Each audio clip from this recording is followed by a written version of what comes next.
अध्याय 18 मोक्ष संन्यास योग. गीतेचा निष्कर्ष, त्यागाची पूर्णता.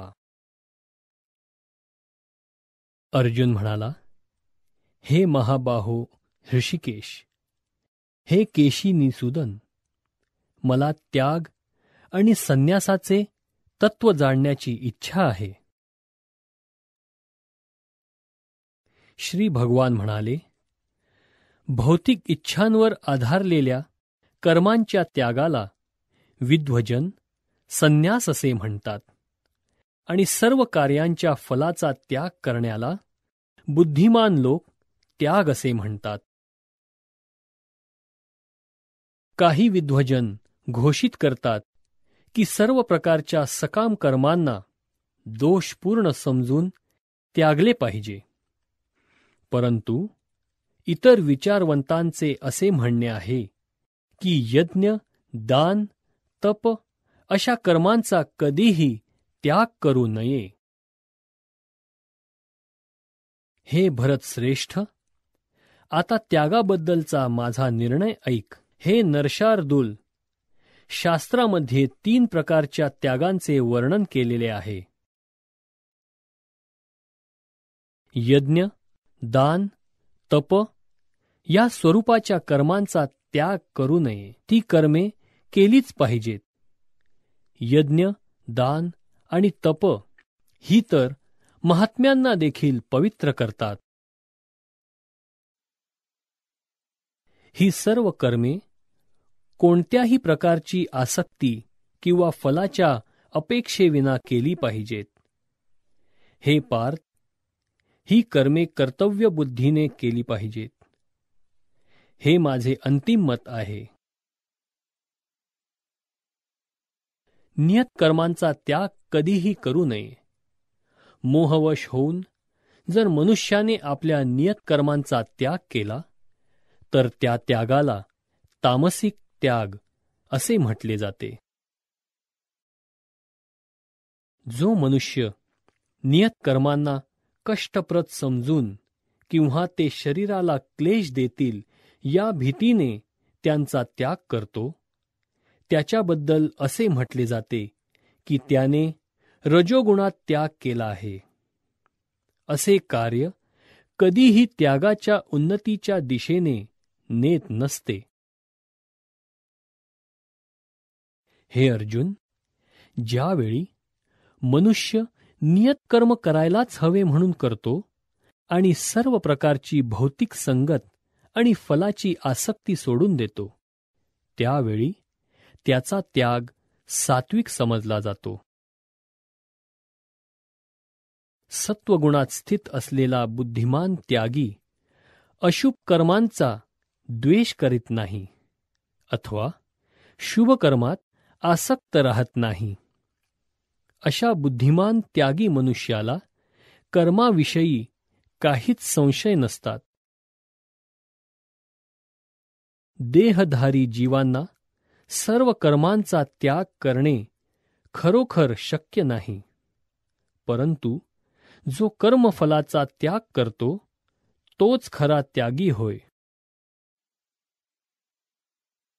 जो त्यागी नाही त्याला मृत्यूनंतर इष्ट, अनिष्ट व मिश्र असे 3 प्रकारचे कर्मफल प्राप्त होते, परंतु जे संन्यासाश्रमात आहेत त्यांना कर्मफलाचे सुख अथवा दुःख भोगावे लागत नाही. हे महाबाहो अर्जुन, वेदांतानुसार सर्व कर्मांच्या सिद्धीची 5 कारणे असतात. ती कारणे माझ्याकडून समजून घे. कर्माचे स्थान अथवा शरीर, कर्ता, विभिन्न इंद्रिये, अनेक प्रकारचे प्रयत्न आणि शेवटी परमात्मा ही 5 कारणे होत. शरीराने, वाणीने किंवा मनाने न्याय किंवा त्याच्या विपरीत असे जे काही कर्म मनुष्य करतो ते या 5 कारणांमुळे घडत असते. म्हणून या 5 कारणांचा विचार न करता ज्याला वाटते की तो एकमेव कर्ता आहे, तो खचितच मूर्ख आहे व तो गोष्टींना यथार्थ रूपात पाहू शकत नाही. जो मिथ्या अहंकाराने प्रेरित नाही, ज्याची बुद्धी बंधनात सापडलेली नाही, तो जगातील मनुष्यांना मारून देखील मारेकरी होत नाही. तसेच तो कर्माने बांधलाही जात नाही.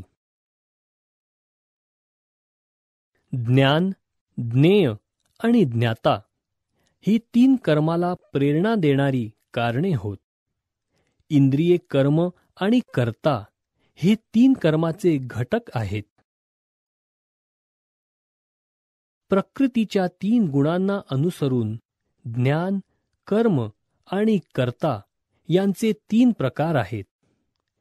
ते प्रकार आता माझ्याकडून ऐक.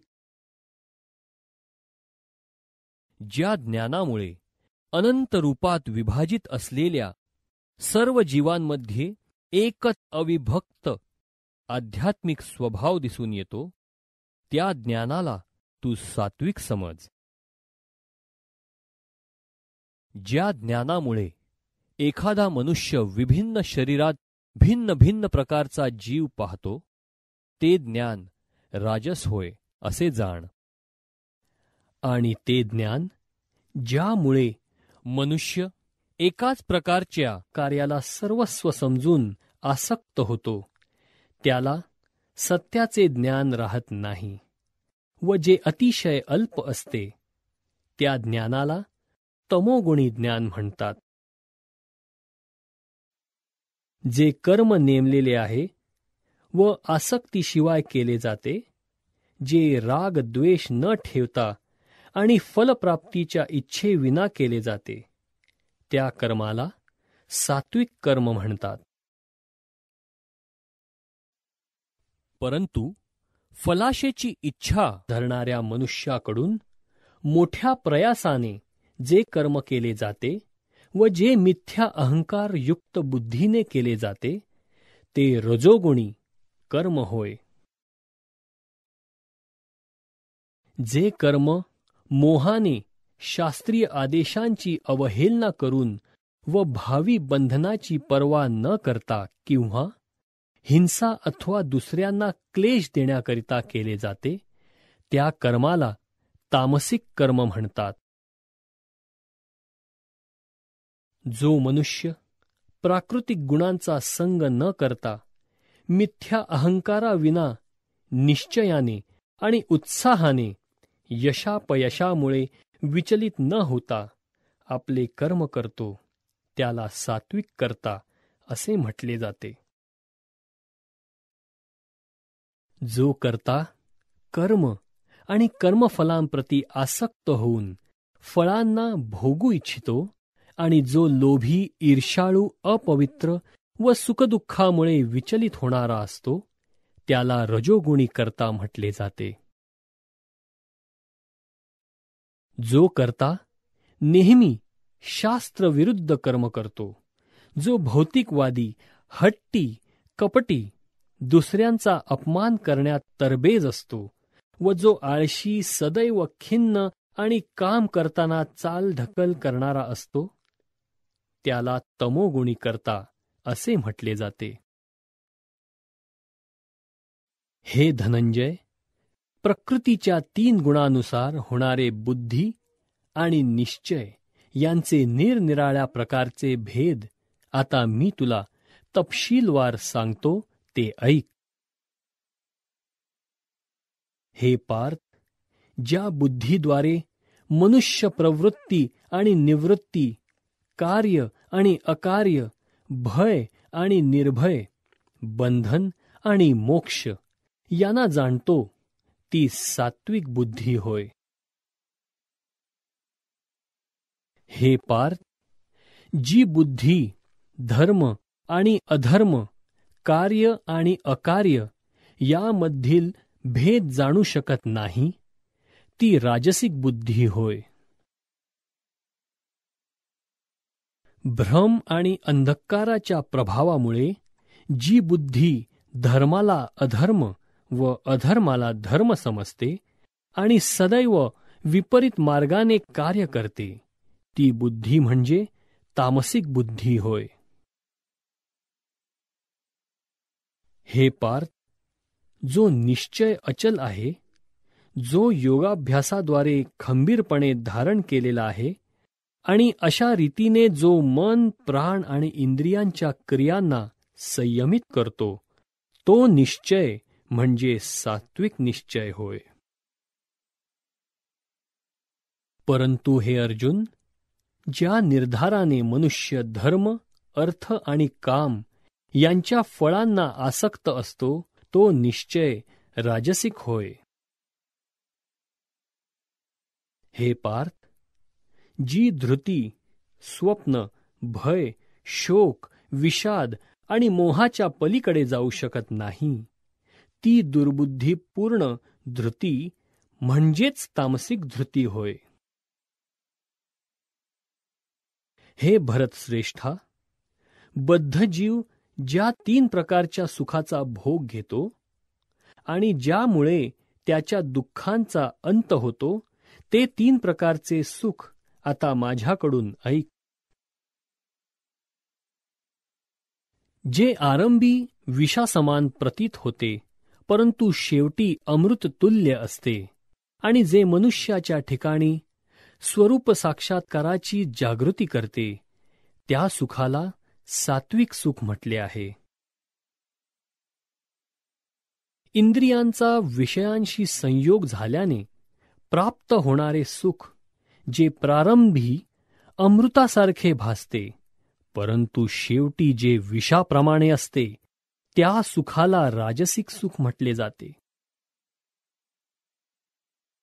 आणि जे सुख स्वरूप साक्षात्काराकडे लक्ष देत नाही, जे आरंभापासून शेवटपर्यंत मोहमयी असते आणि जे निद्रा, आळस व प्रमाद यापासून उत्पन्न होते, त्या सुखाला तामसिक सुख म्हटले जाते.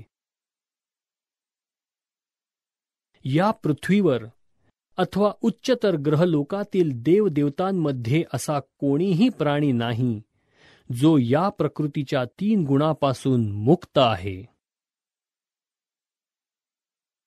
हे परंतप, ब्राह्मण, क्षत्रिय, वैश्य आणि शूद्र यांचे वर्गीकरण हे प्राकृतिक गुणाद्वारे उत्पन्न त्यांच्या स्वभावानुसार केले आहे.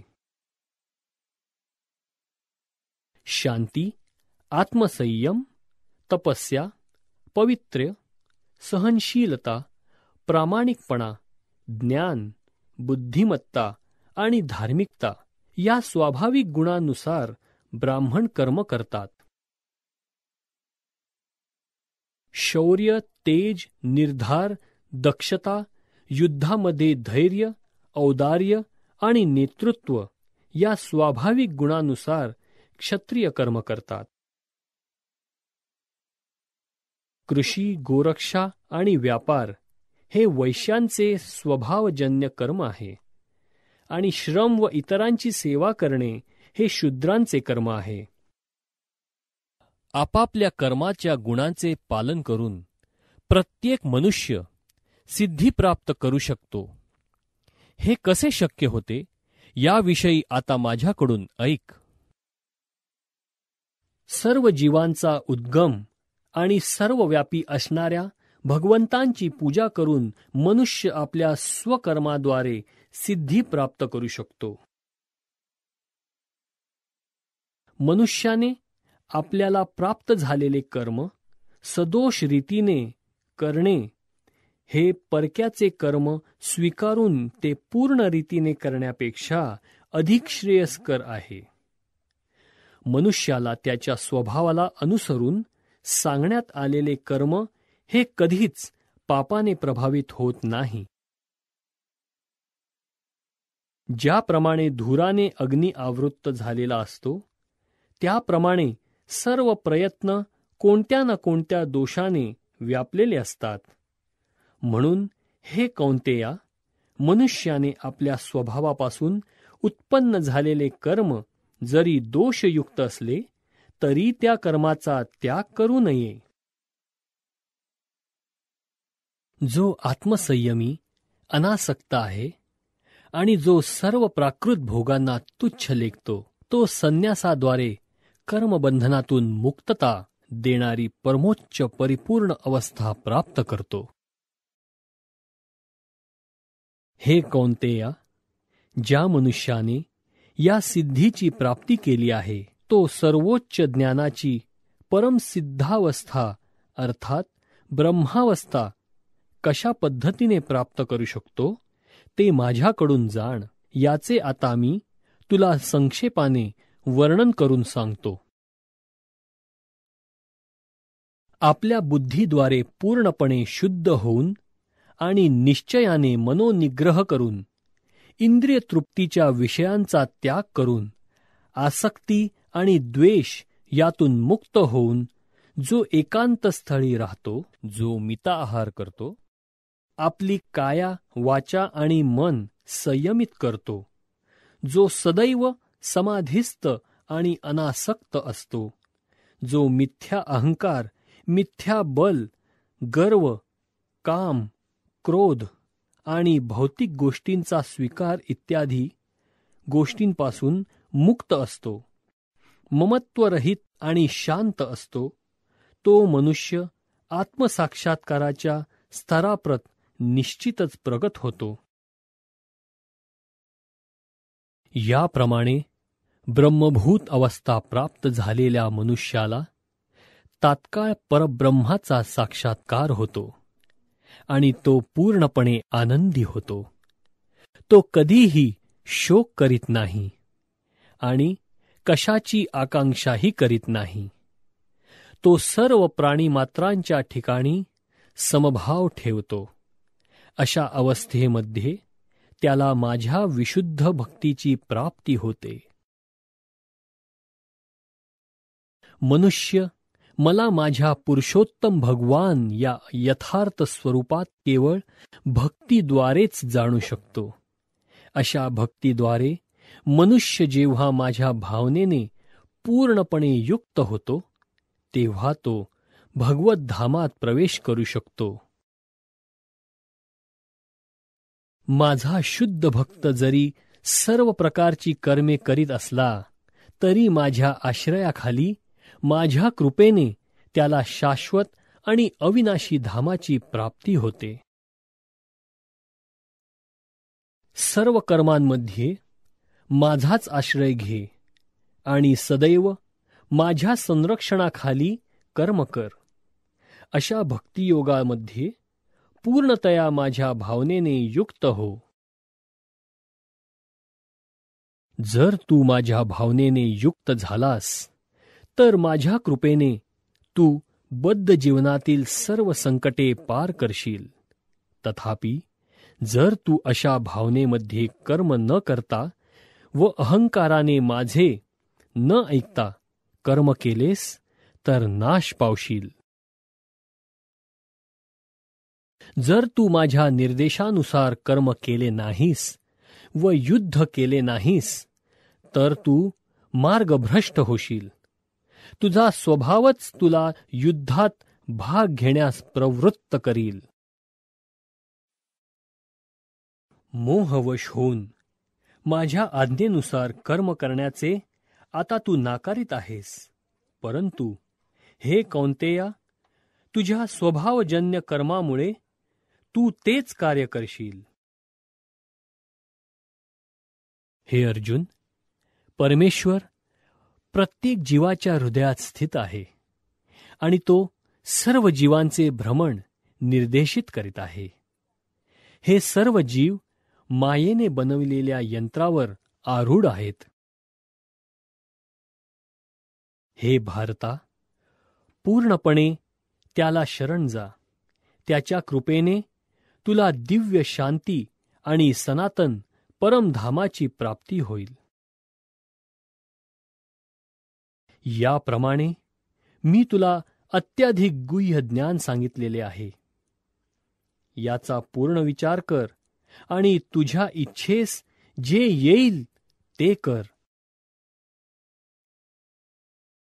तू माझा अतिशय प्रिय सखा असल्यामुळे मी तुला सर्व ज्ञानामधील अत्यधिक गुह्यतर असे परमश्रेष्ठ वचन सांगतो.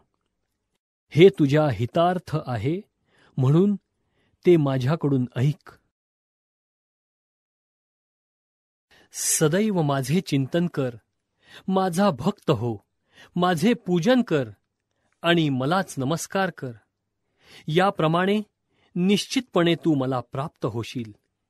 मी तुला हे प्रतिज्ञेने सांगतो, कारण तू माझा अत्यंत प्रिय सखा आहेस. सर्व प्रकारच्या धर्मांचा त्याग कर आणि केवळ मलाच शरण ये. मी तुला सर्व पापांपासून मुक्त करेन. तू भयभीत होऊ नकोस. जो तप करीत नाही, जो भक्त नाही, भक्तीमध्ये संलग्न नाही, तसेच जो माझा द्वेष करतो, त्याला हे परमगुह्य ज्ञान कधीही सांगू नये. जो मनुष्य भक्तांना हे परमगुह्य रहस्य सांगेल, त्याला निश्चितपणे शुद्ध भक्ती प्राप्त होईल व अखेरीस तो माझ्याकडे परत येईल. यात मुळीच संशय नाही. त्याच्यापेक्षा मला अधिक प्रिय असा कोणीही सेवक या जगामध्ये नाही. तसेच त्याच्यापेक्षा अधिक प्रिय असा कोणी होणारही नाही. आणि मी असे घोषित करतो की जो कोणी आपल्या या पवित्र संवादाचे अध्ययन करतो, तो आपल्या बुद्धीद्वारे माझे पूजन करतो. आणि जो मनुष्य श्रद्धेने व द्वेष न करता श्रवण करतो, तो सर्व पापांतून मुक्त होतो आणि पुण्यवान लोक जेथे वास करतात त्या शुभ लोकांची तो प्राप्ती करतो. हे पार्थ, हे धनंजय, तू हे एकाग्र चित्ताने श्रवण केलेस का? आणि तुझा मोह आणि अज्ञान आता नष्ट झाले का? अर्जुन म्हणाला, हे कृष्ण, हे अच्युत, माझा मोह आता नष्ट झाला आहे. तुमच्या कृपेने मला माझी स्मृती पुन्हा प्राप्त झाली आहे. मी आता दृढ आणि संशय मुक्त झालो आहे आणि तुमच्या आज्ञेनुसार मी कर्म करण्यास तयार आहे. संजय म्हणाला, याप्रमाणे श्रीकृष्ण आणि अर्जुन या दोन्ही महात्म्यांचा संवाद मी ऐकला. हा संवाद अत्यंत अद्भुत आणि रोमांचकारी आहे. व्यासदेवांच्या कृपेने हे परमगुह्य ज्ञान योगेश्वर श्रीकृष्ण अर्जुनाला सांगत असता साक्षात त्यांच्याकडून मी ऐकले आहे. हे राजन, श्रीकृष्ण आणि अर्जुन यांच्या या अद्भुत आणि पवित्र संवादाचे वारंवार स्मरण होऊन मला प्रतिक्षण पुनः पुनः हर्ष होत आहे.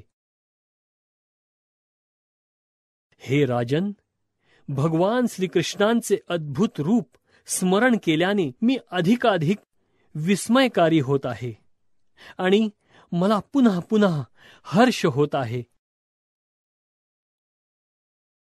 जेथे योगेश्वर कृष्ण आणि महान धनुर्धर अर्जुन आहेत, तेथे निश्चितच ऐश्वर्य, विजय, असामान्य सामर्थ्य आणि नीती आहे. हे माझे मत आहे.